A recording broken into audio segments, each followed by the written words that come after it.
Beragam peristiwa yang telah kami beritakan di pojok negeri media. Kami telah memilih 4 berita yang menjadi sorotan dalam Top News Weekly kali ini. Langsung saja di informasi yang pertama, dari garis depan perang Ukraina-Rusia. Berita mengejutkan datang dari Kiev.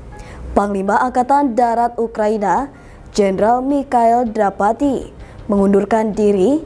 Langkah ini diambil setelah serangan mematikan dari Rusia menghantam pusat pelatihan militer Ukraina dan menewaskan setidaknya 12 tentara serta melukai puluhan lainnya. Apa yang sebenarnya terjadi? Mengapa seorang jenderal tinggi memilih mundur di tengah perang? Dan apakah ini tanda kemunduran atau koreksi besar dalam militer Ukraina? Dari garis depan perang Ukraina-Rusia, berita mengejutkan datang dari Kiev. Panglima Angkatan Darat Ukraina, Jenderal Mikhail Drapati, mengundurkan diri. Langkah ini diambil setelah serangan mematikan dari Rusia menghantam pusat pelatihan militer Ukraina dan menewaskan setidaknya 12 tentara serta melukai puluhan lainnya. Apa yang sebenarnya terjadi? Mengapa seorang jenderal tinggi memilih mundur di tengah perang? Dan apakah ini tanda kemunduran atau koreksi besar dalam militer Ukraina? Pada hari Minggu, Rusia melancarkan serangan drone dan rudal ke sebuah pusat pelatihan militer Ukraina. Lokasinya tidak disebutkan secara resmi oleh Kiev. Tetapi, menurut laporan media Ukraina, Suspilne, serangan terjadi di dekat Novomoskovsky, wilayah Dnepropetrovsk. Kementerian Pertahanan Rusia mengklaim telah menargetkan 2 brigade mekanik Ukraina di lokasi itu. Brigade mekanik ke-158, brigade mekanik ke-33. Mereka menyebut serangan ini sebagai bagian dari kampanye militer terhadap target strategis dan operasional. Mendapati fakta bahwa 12 tentaranya tewas dan 60 lainnya luka-luka, Jenderal Drapati menyatakan,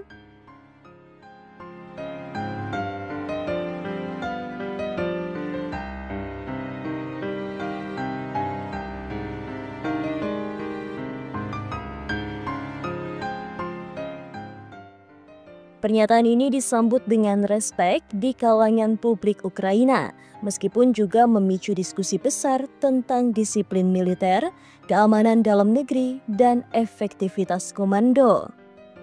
Menurut laporan RT dan Sindo News, Drapati telah membuka penyelidikan internal terkait tragedi ini.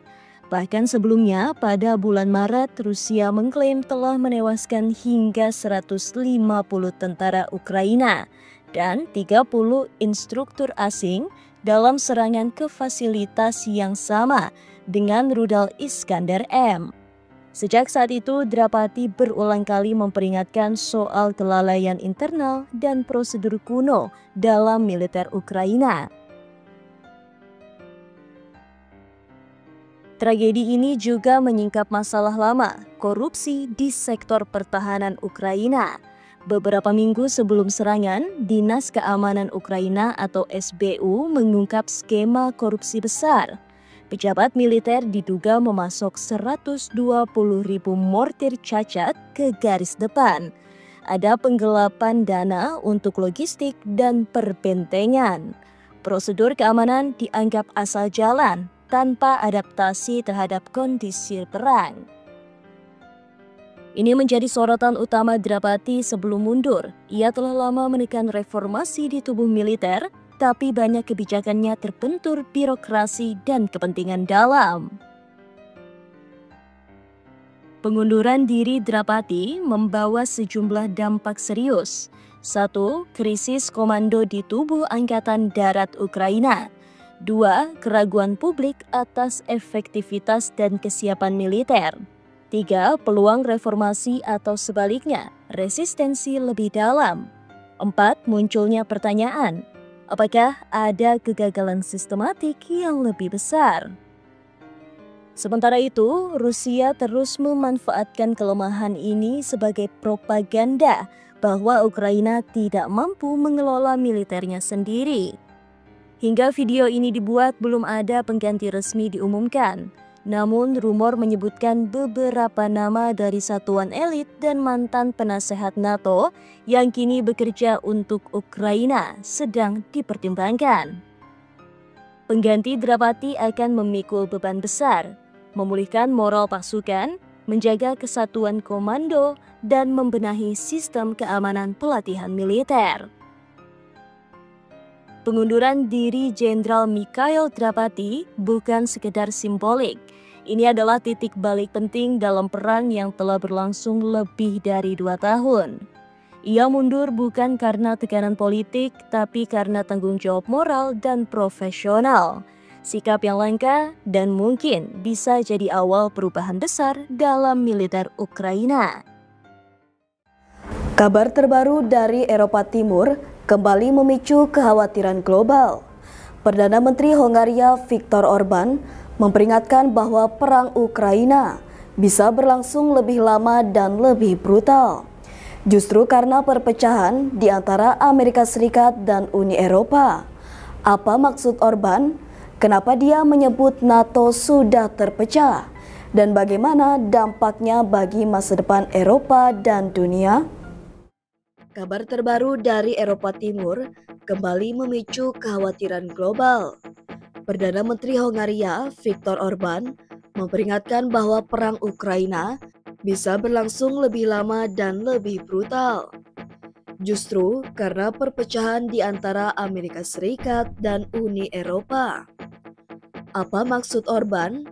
Kenapa dia menyebut NATO sudah terpecah? Dan bagaimana dampaknya bagi masa depan Eropa dan dunia? Yuk kita bahas secara mendalam. Orbán menyebut aktivitas militer baru-baru ini justru menunjukkan eskalasi, bukan tanda menuju perdamaian.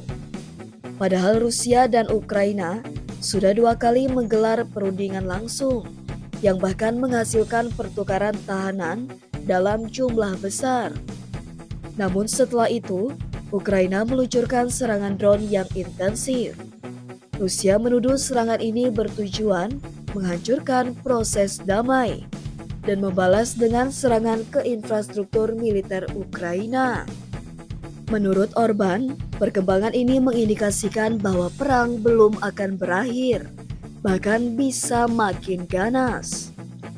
Orbán membuat pernyataan tajam. Kita harus menghadapi kenyataan bahwa persatuan transatlantik telah terpecah. Menurutnya, Presiden Donald Trump dari AS mendorong solusi damai, sementara sejumlah negara Uni Eropa justru ingin konflik ini terus berlanjut. Orbán menuduh adanya pendukung perang dalam Uni Eropa, khususnya di kalangan birokrat Brasil yang terus mendesak bantuan senjata dan dana besar-besaran ke Kiev. Sejak awal perang, Hongaria konsisten menolak pendekatan militeristik.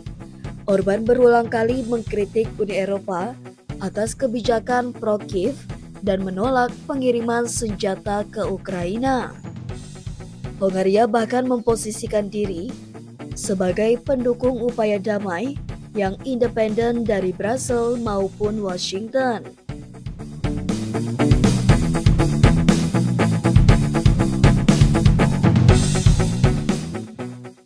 Pernyataan paling kontroversial dari Orbán adalah soal siapa sebenarnya yang bisa menyelesaikan konflik.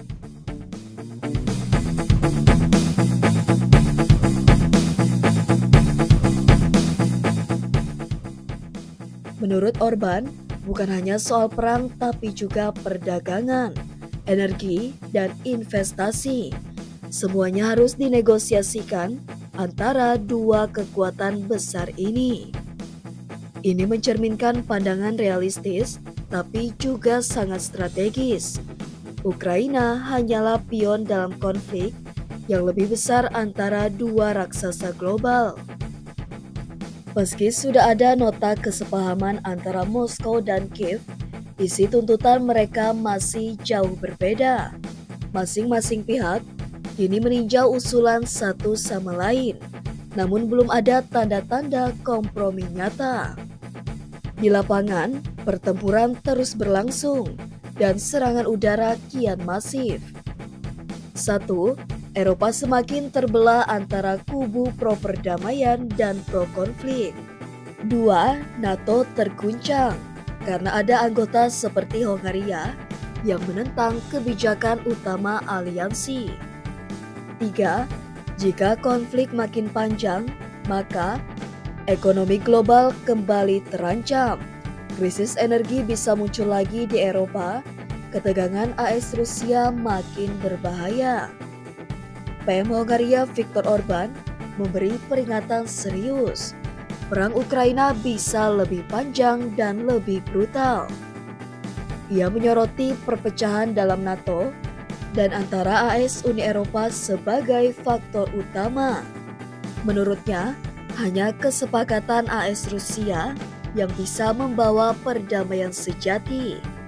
Hongaria akan terus berdiri di pihak solusi damai meski harus berhadapan dengan Brasil. Perang dagang Amerika Serikat dan China kembali memanas. Setelah sempat mereda lewat kesepakatan di Jenewa, kini keduanya kembali saling tuding dan ancam. Apa yang sebenarnya terjadi? Apa dampaknya untuk dunia termasuk kita? Simak selengkapnya hanya di video ini. Perang dagang Amerika Serikat dan China kembali memanas.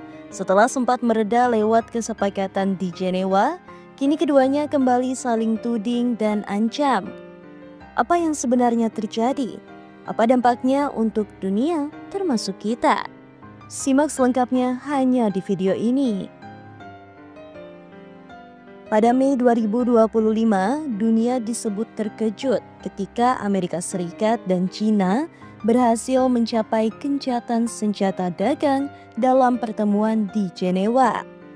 Tarif Amerika Serikat atas produk China diturunkan dari 145% jadi 30%. China pun membalas dengan menurunkan tarif barang-barang Amerika Serikat dari 125% jadi hanya 10%. Banyak pihak melihat ini sebagai titik terang setelah bertahun-tahun perang tarif yang merugikan kedua belah pihak. Pada awal Juni, Beijing melontarkan tuduhan keras terhadap Washington. Mereka menyebut Amerika Serikat sangat merusak perjanjian Jenewa dan melanggar kesepakatan yang sebelumnya juga disepakati dalam pembicaraan telepon antara Presiden Xi Jinping dan Donald Trump. Juru bicara Kementerian Perdagangan China bahkan menyebut,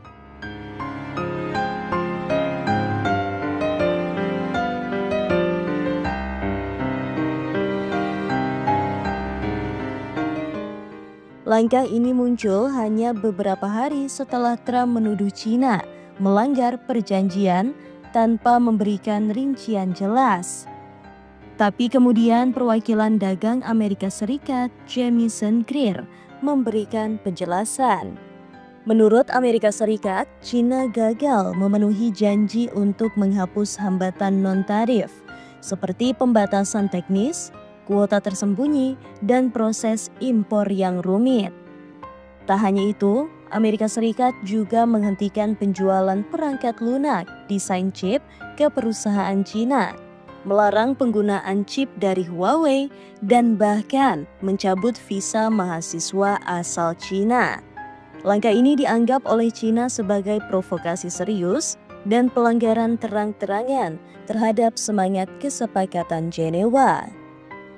Sebagai balasan atas tuduhan pelanggaran China, Trump mengumumkan tarif baja dan aluminium akan dinaikkan 2 kali lipat dari 25% menjadi 50%, dengan alasan melindungi industri dalam negeri dan mengurangi ketergantungan pada China. Dalam pidatonya di Pittsburgh, Trump berkata,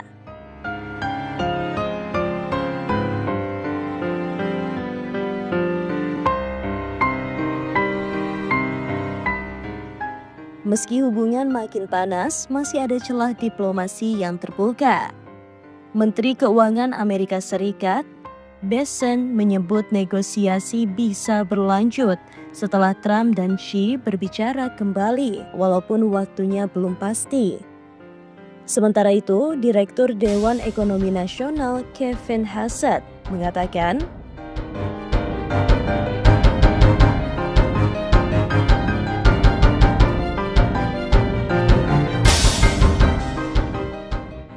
China sendiri memilih pendekatan bertahap, ingin negosiasi dimulai dari tingkat teknis terlebih dahulu.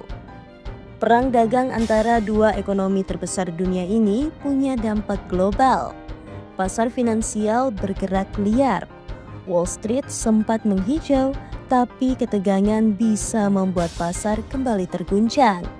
Rupiah menguat, tapi bersifat sementara, karena kekhawatiran perang tarif bisa memicu ketidakpastian global.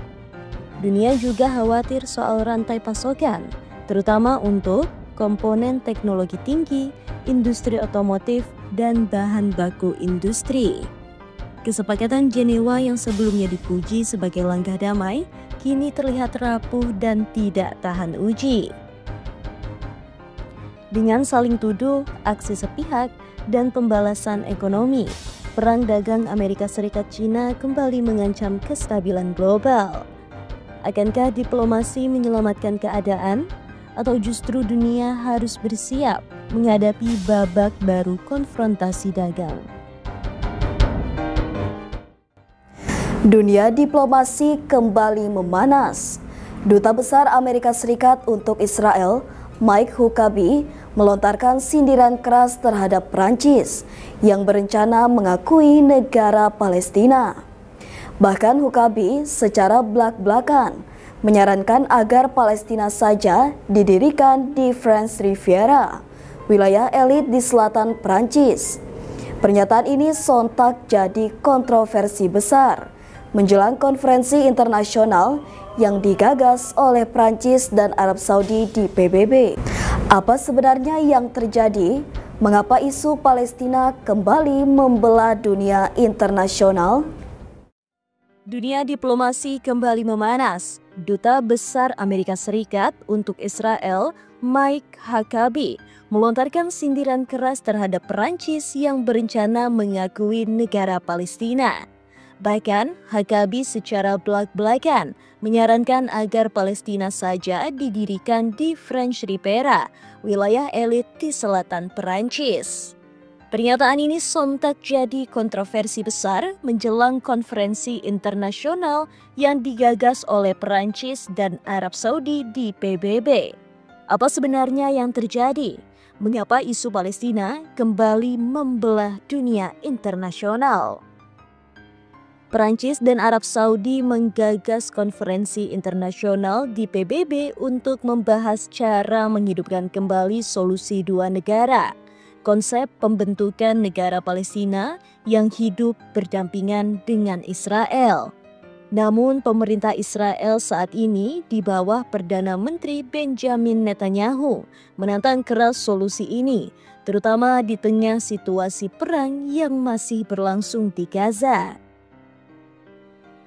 Dalam wawancara dengan Fox News pada Sabtu 1 Juni 2025, Mike Huckabee mengatakan,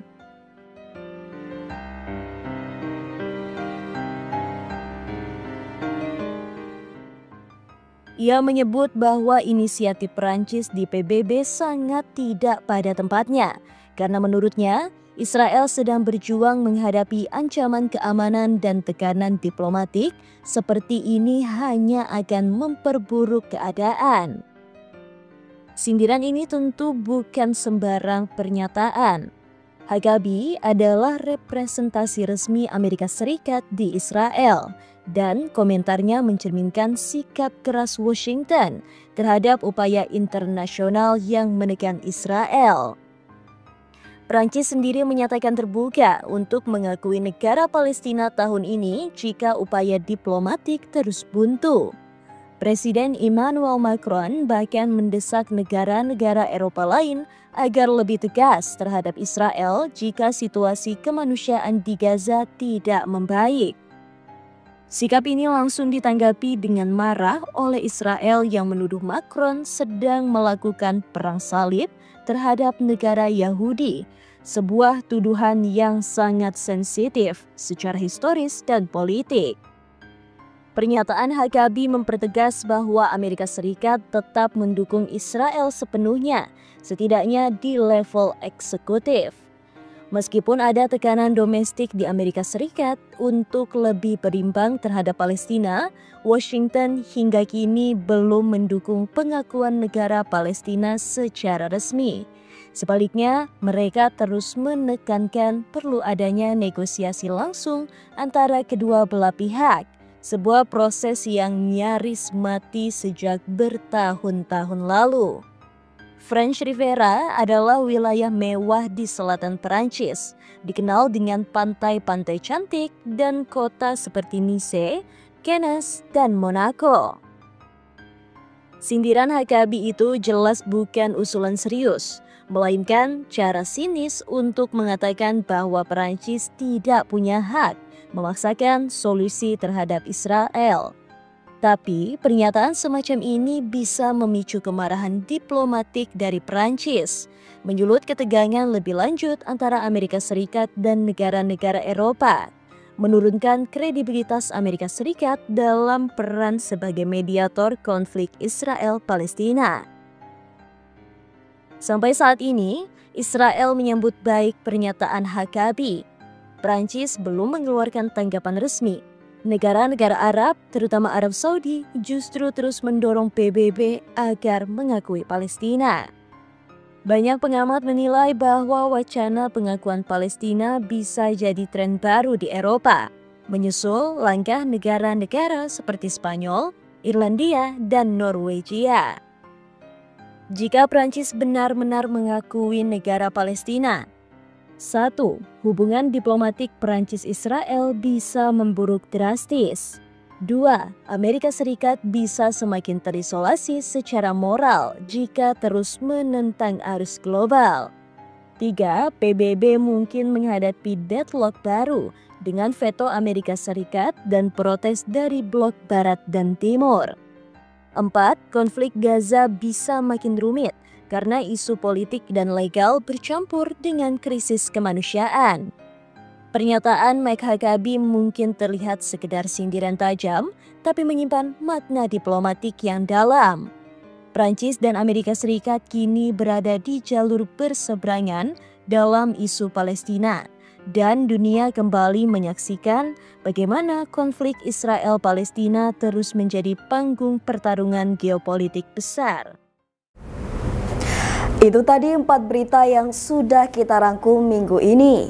Jangan lupa untuk komen, like, dan subscribe channel kami Pojok Negeri Media. Sampai jumpa di Top News Weekly selanjutnya.